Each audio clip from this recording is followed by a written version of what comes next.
By 2030, Jamaica might still feel the same. Or it could be a completely different country. Not because of vibes, not because of speeches, but because of 10 massive bets the country is making right now. A highway ring that shrinks the island, a logistics hub to turn location into real money. A digital backbone so we earn online, not just scroll online. Plus new hospitals, irrigation schemes, townships, and a rebuilt Kingston waterfront. Some of these mega projects could finally tackle traffic, high light bills, long hospital waits, food prices and jobs. Others? They could become expensive white elephants that Jamaicans end up paying for without feeling the benefits. So let's count down 10 mega projects Jamaica is betting on by 2030. What they promise, who really benefits, and the uncomfortable risks no one likes to talk about. At number 10, we start at the piece nobody sees on the evening news, the money pipeline. Jamaica has been signing deals with the IFC and World Bank to structure more projects as public-private partnerships. By March 2024, Jamaica had mobilized over US $520 million in private capital through PPPs, more than double the initial target. Former Finance Minister Nigel Clark announced that over the next 5 years, Jamaica is planning to implement over $1 trillion Jamaican dollars in infrastructure. Between 2025, 2026 and 2030, 6 new hotels with 5,600 rooms breaking ground in fiscal 2025-2026 alone. US $2.5 billion in FDI. Multiple housing PPPs through developers like Herzog Jamaica Limited. The Caymanas SEZ infrastructure in phases over 4 years. Hospital redevelopments structured as PPPs. Number 9 isn't a highway or a hotel, it's health. Right now, Jamaica is in the middle of a health system rebuild that's been decades in the making. Cornwall Regional Hospital in Montego Bay, adding 30 new beds to the Western region's most critical facility. Western Children and Adolescent Hospital, 220 beds on the same Montego Bay campus. The first dedicated public children and adolescent hospital of its kind in the English-speaking Caribbean. Targeted for completion around 2025. 12 specialties, including pediatric cardiology and psychiatry. Spanish Town Hospital modernization, 5.5 billion Jamaican dollars, adding 129 new beds to serve St. Catherine's rapidly growing population. Kingston Public Hospital full redevelopment, the biggest long-term play. In June 2025, Health Minister Dr. Christopher Tufton announced plans for a completely new KPH. The current 484-bed facility opened in 1776. National Land Agency is acquiring 35 parcels around KPH. University Hospital transformation, 4.9 billion Jamaican dollars upgrade with a new 6-story, 120,000 square foot medical facility, adding 40 medical and surgical beds, upgraded cardiology, revamped neonatal ICU. All told, more than 450 new hospital beds and 27 new operating theatres. This is where optimism meets reality. A hospital isn't finished when the paint dries. Without enough doctors, nurses, equipment and maintenance money, you get beautiful buildings with broken CT scanners and 3-month surgery waits. Will the operational budget match the construction budget? At number 8, housing. Government has 43,000 units in the pipeline. Here are the biggest plays. Greater Bernard Lodge, St. Catherine, over 5,000 acres becoming a new township. 15,000 housing solutions over the next 5 to 8 years. Mammy Bay, St. Anne, China Harbour's 740-acre gated complex. Over 800 residences for approximately 4,000 residents. 6 phases by 2030. Part of their US $700 million north-south highway concession. Barrett Hall, St. James, 1,565 units, starting March 2025. Completion February 2029. Brookside Estate, St. James, 418 units. Completion September 2026. The Prime Minister noted that approximately 150,000 housing solutions are needed over the next decade to close the gap. So even 43,000 units is just the beginning. Number 7 is Jamaica's foreign exchange machine, tourism. In 2024, Jamaica welcomed around 4.3 million visitors, earning US $4.3 billion from tourism. From Hanover through Montego Bay, Trelawney and St. Anne, Jamaica is building a mega tourism belt, around 20,000 new rooms representing US $3 to $4 billion in hotel investments. 4 massive projects breaking ground now. 1. Palladium Hotel Group, Hanover, groundbreaking February 2025. US $350 million, adding 948 new rooms to the existing 1,049. 2. Princess Grand Jamaica Resort, between Mobay and Negril. Opened initial 1,000 rooms in September 2024, expanding to 2,000 rooms in total. 3. Hard Rock Hotel and Casino, Mobay, 1,000 rooms plus casino facilities. 4. Royalton Chic Paradise Cove, St. Anne, TU. Global acquired Jewel Paradise Cove for full redevelopment. Secrets Resorts, St. Anne, 715 rooms with overwater bungalows. Several other major resorts across Trelawney, St. Anne and Westmoreland, adding thousands more rooms. Tourism Minister Edmund Bartlett confirmed 6 new hotels, with 5,600 rooms will begin construction in 2025-2026 fiscal year alone, bringing US $2.5 billion in FDI and creating 10,000 jobs. Now let's stress test this. If we overload the North Coast without upgrading water, sewage, roads and beaches, we risk over-tourism and environmental damage. We've already seen beach erosion, water shortages during dry season, and traffic gridlock in Ochi and Mobay. Plus, all-inclusive resorts can trap tourist dollars inside. If visitors never leave the compound, local vendors see nothing. Does tourism development lift communities or just replace them? Number 6. Feeding the island, the new water and farm projects. Jamaica imports over US $1 billion worth of food annually. Projects like Essex Valley and Pedro Plains irrigation are trying to change that. Construction on the Rio Cobre water treatment plant begins March 2025. The massive water play, in February 2026, French construction giant Vinci won a €144 million contract for the Western Water Resilience Program. Vinci's largest water project in Jamaica. 68 kilometres of cast iron pipeline extending over nearly 130 kilometres in northwestern Jamaica. 36 months timeline, mobilising 100 plus workers. This targets the northwest where tourism and manufacturing are exploding. But here's the agricultural comeback nobody expected: sugar. After decades of decline, Jamaica's sugar industry is showing real revival. Between new factory investment in South Clarendon, modernisation at Frome, and a new training institute, government and private investors are finally putting real money back into sugar. The biggest play, Tropical Sugar Company Limited. In May 2025, Agriculture Minister Floyd Green announced a US $50 million investment to build a brand new sugar factory and refinery in South Clarendon. TSCL has leased about 12,500 acres for growing sugarcane, 27 acres for the factory itself. Groundbreaking expected July 2025. Expected to create 300 direct jobs. Jamaica's first major new sugar investment in recent times.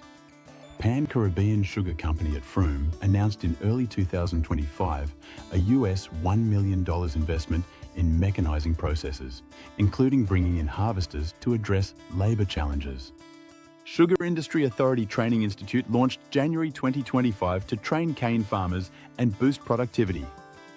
Jamaica currently produces only 35,000 tonnes of sugar, while national demand is 150,000 tonnes, meaning we import over 100,000 tonnes annually.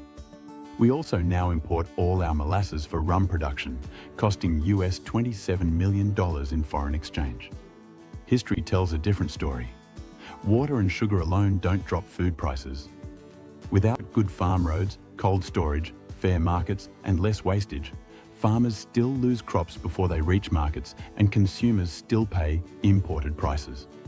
And if big irrigation benefits large commercial farms more than small farmers, we just shift who profits. Will yam, callaloo, chicken and sugar actually get cheaper at the corner shop? Number 5. Cheaper power? The renewable energy bets. Jamaica's target, 50% of electricity from renewables by 2030. Right now, renewables are only about 12 to 13% of Jamaica's mix. Government approved 100 megawatts of new capacity to push closer to 17%, with another 200 plus megawatts going to market by 2027-2028. 3 flagship projects. 1. Midnight Sun Solar Farm, Trelawney, Jamaica's largest solar project. Developer, Sunterra Energy, Jamaica Limited. Location, Duncan's, Trelawney, 200 plus acres. Capacity, 50 megawatts initially, expandable to 92 megawatts. Investment, around US $60 million, backed by the Inter-American Development Bank and private investors. Timeline, site clearing began December 2025, January 2026, full construction. February, March 2026, operational Q4 2027. Output, 130 gigawatt per hour of clean energy annually, roughly 4% of Jamaica's electricity. Jobs, 300 during construction, 60 long-term. Savings, over US $20 million in annual energy costs. 2. Wigton Energy. Solar expansion, Wigton Wind Farm won a bid to develop a 49.83 megawatt solar plant in Clarendon. 3. JPS Renewable Energy Expansion. In May 2025, JPS announced US $300 million investment between 2025 and 2028. 133 megawatts of solar energy. 171.5 megawatts of battery energy storage. Jamaica's current largest battery is only 24.5 megawatts. 12 megawatt onshore wind plant. The PV facility and 2 battery systems start operating Q4 2026. Third battery Q3 2027. Wind project Q4 2027. This renewable facility will replace JPS's aged Hunts Bay power plant in Kingston. Together, these 3 projects add nearly 195 megawatt of renewable capacity. Grid integration is the problem. Jamaica still gets 87% of its electricity from fossil fuels. Solar and wind are intermittent. Will ordinary households see cheaper bills, or just investors seeing profits? Number 4 is the highway you can't see. Jamaica's digital backbone. Government is wiring schools, putting fibre ducts inside new highways, installing hundreds of public Wi-Fi hotspots, and landing a new subsea cable called TAM-1. In February 2025, government signed with Transamerica's fibre system for this new cable. Construction is expected to begin soon, with full operation by the late 2027-2028. Internet use in Jamaica is now in the mid-80s to high 80% range. Home broadband speeds are climbing into the 90-100 Mbps range. The Global Services Sector program is training Jamaicans to do higher value digital work, from finance and IT support to creative services. Business process outsourcing, fintech, content creation, software development. All of it needs fast, reliable internet.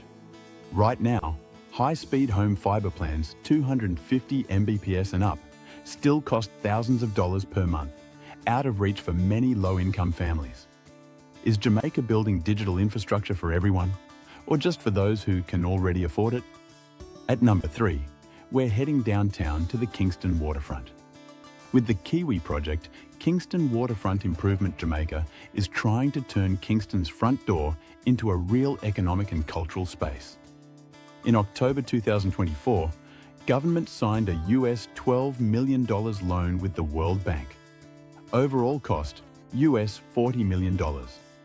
Phase 1, 2024-2029.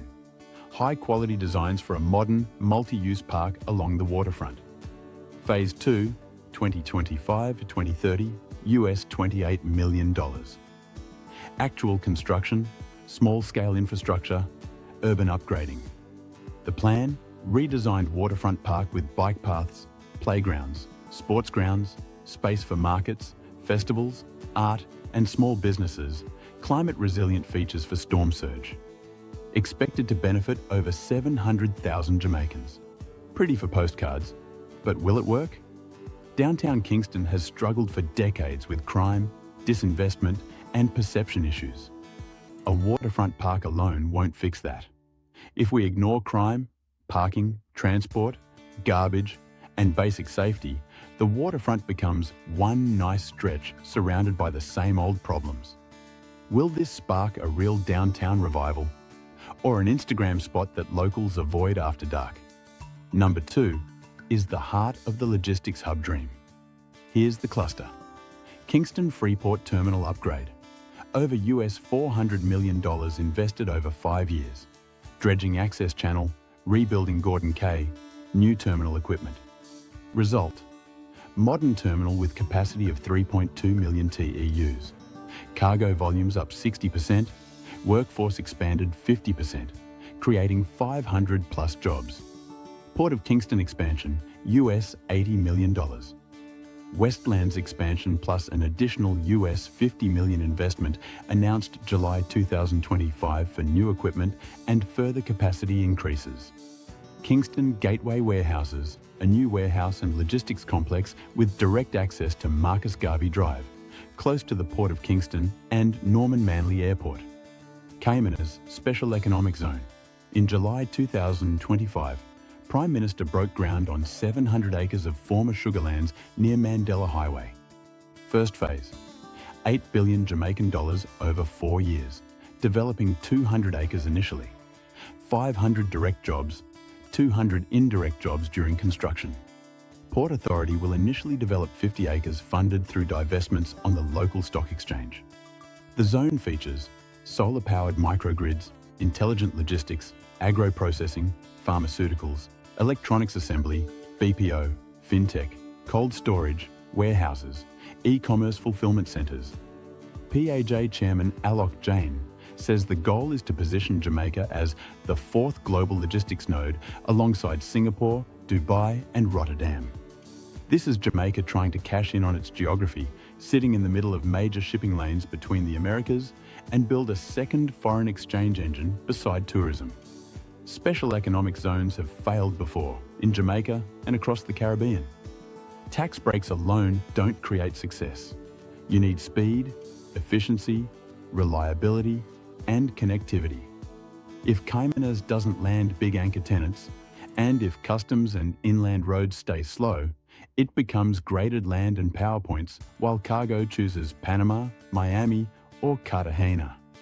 Can Jamaica compete with established hubs? Or will we be forever preparing while others execute? 1. The Highway Ring, redrawing the whole island. And at number 1, the mega project that literally redraws the map. The plan to create a continuous highway ring around Jamaica. Piece by piece, Jamaica has been building. The north-south and east-west highways. The South Coast Highway in the east, now 95% complete. The Montego Bay Perimeter Road in the west, about 80% complete, scheduled for completion by mid-2026. Government is openly talking about the next massive step, extending the highway from Williamsfield, Manchester, through St. Elizabeth, Westmoreland and Hanover, and tying it into the Montego Bay Perimeter Road. If that extension is fully funded and built, Jamaica gets a continuous highway ring around the island. The Spark project, 45 billion Jamaican dollars, is upgrading 126 secondary, local and community roads while enhancing water infrastructure. If this full ring becomes reality, it changes how fast food moves from farm to market, how quickly goods move from factory to port, how long tourists sit on a bus from airport to resort, how easily emergency teams reach disaster zones. It turns far into 1 or 2 hours instead of a whole day ordeal. Hurricane Beryl in 2024 exposed the problem when major roads flooded or got blocked. Entire parishes were cut off for days. A highway ring with multiple routes means resilience. For businesses, it's a game changer. Trucks move goods faster, cheaper, more reliably. For tourism, visitors explore the whole island without suffering on bad roads. The North-South Highway is a toll road and the tolls aren't cheap. If the full highway ring follows that model, it could end up serving commercial interests more than ordinary commuters. Plus, if local roads, community access, drainage, and basic infrastructure don't get fixed alongside the highways, you end up with a first-world highway running through third-world communities. Will the highway ring benefit everyone? Or just those who can afford the toll? So those are the 10 mega projects Jamaica is betting on by 2030. Some of these could make life cheaper, safer, faster, and better. Others could simply make our debts bigger and our frustrations louder. It all depends on how they're managed, who benefits, and whether regular Jamaicans are part of the planning. So here's the question for you. Which project do you think will actually change your life first? And which one do you think will turn into delays, excuses, and cost overruns? Drop your thoughts in the comments. And if you want deep dives into each of these projects, the contracts, the timelines, the politics, the rumours, and the reality, hit subscribe because we're just getting started.